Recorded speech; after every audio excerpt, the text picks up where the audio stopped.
नमस्कार, स्वागत है आप सभी का उत्तर प्रदेश समाचार के इस ताज़ा न्यूज़ बुलेटिन ब्रेकिंग न्यूज़ में। तो आइए फटाफट से बढ़ते हैं उत्तर प्रदेश की सभी बड़ी खबरों की ओर। आयुर्वेद में सर्जरी को योगी आदित्यनाथ का समर्थन, दिया ये तर्क। मुख्यमंत्री योगी आदित्यनाथ ने कहा कि दुनिया को सर्जरी का पाठ आयुर्वेद ने ही पढ़ाया है और पहला सर्जन दिया है। उत्तर प्रदेश के मुख्यमंत्री योगी आदित्यनाथ ने आयुर्वेद डॉक्टरों को सर्जरी सिखाने का विरोध करने पर आश्चर्य जताया है। उन्होंने कहा कि उनके लिए आश्चर्य की बात है कि कुछ चिकित्सक पिछले दिनों आयुर्वेद के डॉक्टरों को सर्जरी सिखाए जाने का विरोध कर रहे थे, जबकि सर्जरी की शुरुआत ही आयुर्वेद से हुई है। यूपी के मुख्यमंत्री ने आयुर्वेदिक डॉक्टरों को सर्जरी की अनुमति की वकालत करते हुए सर्जरी का पाठ आयुर्वेद ने ही पढ़ाया है और पहला सर्जन दिया है। बता दें, कुछ समय पहले सरकार ने नोटिफाई किया था कि आयुर्वेद के डॉक्टर आँख, नाक, कान, गले के साथ ही जनरल सर्जरी भी कर सकेंगे, जिसके लिए उन्हें ट्रेनिंग दी जाएगी। इस नोटिफिकेशन से पहले आयुर्वेदिक डॉक्टर सर्जरी नहीं कर सकते थे। हालांकि आयुर्वेद छात्रों को सर्जरी के बारे में पढ़ाया तो जाता है, लेकिन सर्जरी को लेकर उनके बारे में कोई साफ गाइडलाइन नहीं थी। और इसी के साथ चलते हैं अगली बड़ी खबर की ओर। सीएम योगी की बड़ी पहल, रोल मॉडल की भूमिका में नजर आएंगे यूपी के किसान। अपनों से अपनों की बात ज़्यादा असरदार होती है। इसी नाते योगी सरकार खेतीबाड़ी के उन्नत तौर तरीकों के जरिए किसानों की आय बढ़ाने के लिए प्रगतिशील किसानों की मदद लेगी। किसानों के लिए स्थानीय स्तर पर होने वाले किसान मेलों और किसान गोष्ठियों में यही प्रगतिशील किसान बाकी अन्य किसानों को भी अपनी सफलता के बारे में बताएंगे। सरकार को उम्मीद है कि उनकी कहानी से प्रेरणा लेकर अन्य किसानों को भी बेहतर करके खुशहाल होंगे। इसके लिए कृषि विभाग हर जिले से रोल मॉडल के रूप में 100 प्रगतिशील किसानों का चयन करेगा। 6 जनवरी से 350 ब्लॉकों पर आयोजित होने वाले किसान कल्याण मिशन के कार्यक्रमों में अपनी बात रखने के लिए इनको मंच देने के साथ सम्मानित भी किया जाएगा। सरकार इन सब का डाटाबेस भी तैयार करेगी। महिलाओं के सम्मान एवं स्वावलंबन के लिए सरकार शारदीय नवरात्रि से मिशन शक्ति अभियान चला रही है। कृषि क्षेत्र में महिलाओं की भागीदारी के अनुसार एक्सपोजर न मिलने के मद्देनजर मिशन किसान कल्याण में महिलाओं की भी पर्याप्त भागीदारी सुनिश्चित कराई जाएगी। इस बाबत मुख्य सचिव राजेंद्र तिवारी की ओर से सभी जिलाधिकारियों को निर्देश दिए जा चुके हैं। और इसी के साथ अब बढ़ते हैं अगली बड़ी खबर की ओर। तो एमबीबीएस और बीडीएस इंटर्न छात्रों को सीएम योगी का बड़ा तोहफा, 12,000 रुपये मिलेगा मासिक भत्ता। उत्तर प्रदेश में एमबीबीएस और बीडीएस की पढ़ाई पूरी कर इंटर्नशिप करने वाले छात्रों को योगी सरकार ने बड़ा तोहफा दिया है। एमबीबीएस और बीडीएस छात्रों का इंटर्नशिप भत्ता बढ़ गया है। नए फैसले के अनुसार अब छात्रों को 12,000 रुपये मासिक भत्ते के रूप में मिलेंगे। मुख्यमंत्री योगी आदित्यनाथ ने इसे मंजूरी दे दी है। दरअसल मासिक भत्ता बढ़ाने को लेकर छात्र वर्षों से मांग कर रहे थे।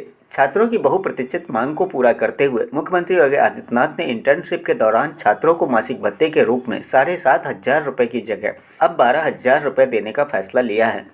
और अब अगली खबर की ओर। मुरादनगर हादसे में ठेकेदार, इंजीनियर से होगी नुकसान की भरपाई। इन सभी ठेकेदारों और इंजीनियरों से होगी वसूली। यूपी के सभी सरकारी भवनों की भी होगी जांच।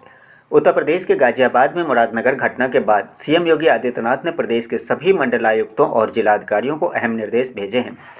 सीएम ने कहा कि जनपदों में सरकारी भवनों की स्थिति का निरीक्षण कराया जाए। निरीक्षण के दौरान यदि विद्यालय अथवा अस्पताल आदि का संचालन जर्जर भवन में मिले तो तत्काल वैकल्पिक व्यवस्था के तहत इसका संचालन अन्यत्र करते हुए जर्जर भवन को ध्वस्त किया जाए। इसके साथ ही इनमें संलिप्त पाए गए ठेकेदारों और इंजीनियरों से वसूली भी की जाए। और इसी के साथ बढ़ते हैं अगली खबर की ओर। उत्तर प्रदेश में एमएसपी पर धान बेचने वाले किसानों की संख्या पहुंची 10 लाख के पार। अब तक 10,000 करोड़ का हुआ भुगतान। यूपी में धान का न्यूनतम समर्थन मूल्य यानी कि एमएसपी पाने वाले किसानों की संख्या 10 लाख के पार पहुंच गई है। ये बड़ा लक्ष्य प्राप्त कर लिया गया है। उधर योगी सरकार ने अब तक 10,000 करोड़ रुपए की धनराशि का भुगतान किसानों को किया है। खाद्य विभाग को उम्मीद है कि लक्ष्य से कहीं ज़्यादा न्यूनतम समर्थन मूल्य पर धान की खरीद इस साल की जाएगी। यूपी में धान की खरीद अपने तय लक्ष्य के करीब पहुंच गई है। इसके जल्द ही लक्ष्य पूरा करने की प्रबल संभावना है, क्योंकि खरीद का अभी काफ़ी समय बचा हुआ है। बता दें कि यूपी में इस साल 55 लाख मीट्रिक टन धान की खरीद का लक्ष्य रखा गया था। और अब अगली बड़ी खबर कोरोना वैक्सीन से जुड़ी हुई खबर की ओर बढ़ते हैं। उत्तर प्रदेश में कोरोना वैक्सीन का ड्राई रन देखने पहुंचे सीएम योगी, बोले नहीं होना चाहिए भेदभाव। आइए जानते हैं उत्तर प्रदेश में सबसे पहले किसे लगेगी कोरोना की वैक्सीन। मकर संक्रांति से कोरोना वैक्सीनेशन की शुरुआत के बीच मंगलवार को पूरे उत्तर प्रदेश में सबसे बड़ा ड्राई रन जारी है। इस बीच प्रदेश के मुख्यमंत्री योगी आदित्यनाथ खुद लखनऊ के लोहिया संस्थान में वैक्सीन का ट्रायल देखने के लिए पहुंचे और अफसरों से बात की। मुख्यमंत्री योगी आदित्यनाथ ने निर्देश दिया कि कोविड वैक्सीन उपलब्ध कराने में रखें पूरी पारदर्शिता, आम और खास में भेदभाव नहीं होना चाहिए। उन्होंने कहा कि केंद्र सरकार से निर्धारित क्रम के अनुसार ही बारी आने पर ही वैक्सीन लगाई जाए। सीएम ने कहा कि सबसे पहले 9 लाख हेल्थ वर्करों को, इसके बाद आवश्यक सेवाओं के लोगों को, तत्पश्चात 50 साल के ऊपर की उम्र के लोगों को वैक्सीन लगेगी। खुद मुख्यमंत्री योगी आदित्यनाथ इस पर नज़र बनाए हुए हैं। और इसी के साथ बढ़ते हैं अगली बड़ी खबर की ओर। यूपी शिक्षा विभाग में 90,000 पदों पर भर्ती की तैयारी, इसी महीने जारी होगा विज्ञापन। नए साल पर योगी सरकार युवाओं को नौकरी की बड़ी सौगात देने जा रही है। शिक्षा विभाग में 90,000 पदों पर भर्ती की कवायद शुरू हो गई है। इसके लिए इसी माह विज्ञापन भी जारी हो सकता है। इतना ही नहीं, 6 महीने के भीतर भर्ती प्रक्रिया को पूरा कर लिया जाएगा। ये भर्ती बेसिक और माध्यमिक शिक्षा विभाग में होंगी। सरकार की तैयारी है कि विधानसभा चुनाव से पहले सभी को नियुक्ति दे दी जाए। इसके तहत सबसे पहले माध्यमिक शिक्षा के एडेड स्कूलों में 15,508 एलटी ग्रेड व प्रवक्ता पदों की भर्तियां शुरू होंगी। इसके अलावा एडेड स्कूलों में लिपिक के 2,971 पदों पर भर्ती अधीनस्थ सेवा चयन आयोग से होगी। योगी सरकार ने माध्यमिक शिक्षा के राजकीय इंटर कॉलेजों में एलटी ग्रेड के 8,166 पदों पर भर्ती की घोषणा पहले ही कर दी है। और इसी के साथ बढ़ते हैं अगली बड़ी खबर की ओर। तो किसान आंदोलन के दौरान बारिश की वजह से टेंट में कैद हुए आंदोलनकारी किसान फिर भी नहीं डिगा हौसला। सरकार और किसान संगठन के बीच 7वें दौर की बैठक हुई थी। हालांकि दोनों पक्षों के बीच 3 घंटे तक चली ये बैठक बेनतीजा रही। नए कृषि कानून के खिलाफ किसानों का आंदोलन जारी है। वे पिछले कई दिनों से दिल्ली के विभिन्न बॉर्डरों पर इस कानून के खिलाफ धरने पर डटे हुए हैं। इस दौरान केंद्र सरकार से किसान नेताओं के कई दौर की वार्ता भी हुई, लेकिन फिर भी कोई बात नहीं बन पाई। इसी बीच दिल्ली में हो रही बारिश ने किसानों के सामने और बड़ी समस्या खड़ी कर दी है। लगातार हो रही बारिश की वजह से किसान अपने अपने तंबुओं में कैद हो गए हैं। वो ठंड से ठिठुर रहे हैं।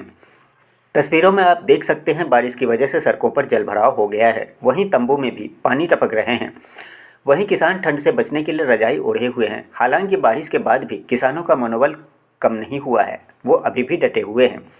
बता दें कि सरकार और किसान संगठनों के बीच 7वें दौर की बैठक खत्म हो गई है। दोनों पक्षों के बीच 3 घंटे तक चली ये बैठक बेनतीजा रही। अब अगले दौर की बैठक 8 जनवरी को होगी। किसान संगठनों के प्रतिनिधि कानूनों को निरस्त करने की मांग पर कायम है। हालांकि सरकार की ओर से कहा गया है कि वह कानूनों को वापस नहीं लेगी, पर वह संशोधन के लिए तैयार है। और इसी के साथ अब बढ़ते हैं अगली बड़ी खबर की ओर। तो अपना भविष्य छोड़कर गरीब बच्चों का भविष्य संवारने में जुटी हुई हैं 23 साल की सौम्या। उत्तर प्रदेश के फतेहपुर जिले में अमर क्रांति फाउंडेशन की संचालिका सौम्या सिंह पटेल गरीब बस्तियों में शिक्षा का अलग जगह रही हैं। ईंट भट्ठों में काम करने वाले मजदूर एवं निर्धन परिवारों के बच्चों को शिक्षा से जोड़ने के लिए सौम्या उनकी बस्ती में निःशुल्क पाठशाला चला रही हैं।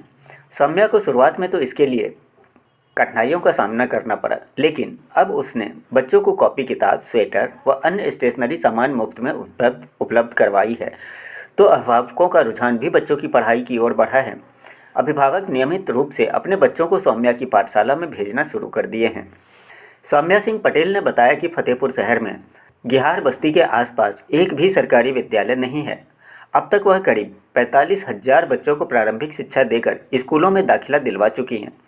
उन्होंने बताया कि उन्हें यह सब करके आंतरिक सुख मिलता है। और इसी के साथ बढ़ते हैं अगली बड़ी खबर की ओर। और अब उत्तर प्रदेश में वाहनों के बाद जूतों पर चढ़ा जाति का रंग। ठाकुर ब्रांड के जूते देख भड़के लोग, एफआईआर दर्ज। उत्तर प्रदेश के बुलंदशहर में जाति के ब्रांड के जूतों को बेचने पर बवाल हो गया है। गुलावटी कोतवाली क्षेत्र का ये मामला है। मामले में युवक ने जूता विक्रेता के खिलाफ एफआईआर दर्ज करवाई है। युवक का आरोप है कि ये शख्स ठाकुर ब्रांड के जूते बेच रहा था। जूते के सोल पर ठाकुर लिखा हुआ था। दरअसल टाउन स्कूल के पास सड़क पर एक दुकानदार जूते बेच रहा था। यहाँ कुछ लोग खरीदारी कर रहे थे। इसी दौरान जूते के सोल पर ठाकुर लिखा हुआ मिला, जिसके बाद दुकानदार और ग्राहकों के बीच कहासुनी हो गई। देखते ही देखते मामला बढ़ गया और पुलिस को सूचना दे दी गई। मौके पर पहुंची पुलिस ने युवक की तहरीर के आधार पर एफआईआर दर्ज कर ली है। और अब चलते हैं अगली बड़ी खबर की ओर। तो अब हर 6 महीने में बढ़ेगी सैलरी, करोड़ों लोगों को होगा फ़ायदा। हर नौकरी पेशा लोग साल भर इस इंतज़ार में काम करते हैं कि उनकी तनख्वाह साल में एक बार ज़रूर बढ़ेगी। लेकिन अगर साल में 2 बार वेतन में बढ़ोतरी हो तो फिर आप क्या कहेंगे? यानी कि हर 6 महीने में तनख्वाह बढ़ेगी। इंडस्ट्रियल सेक्टर में काम कर रहे कर्मचारियों के लिए यह किसी सौगात से कम नहीं है।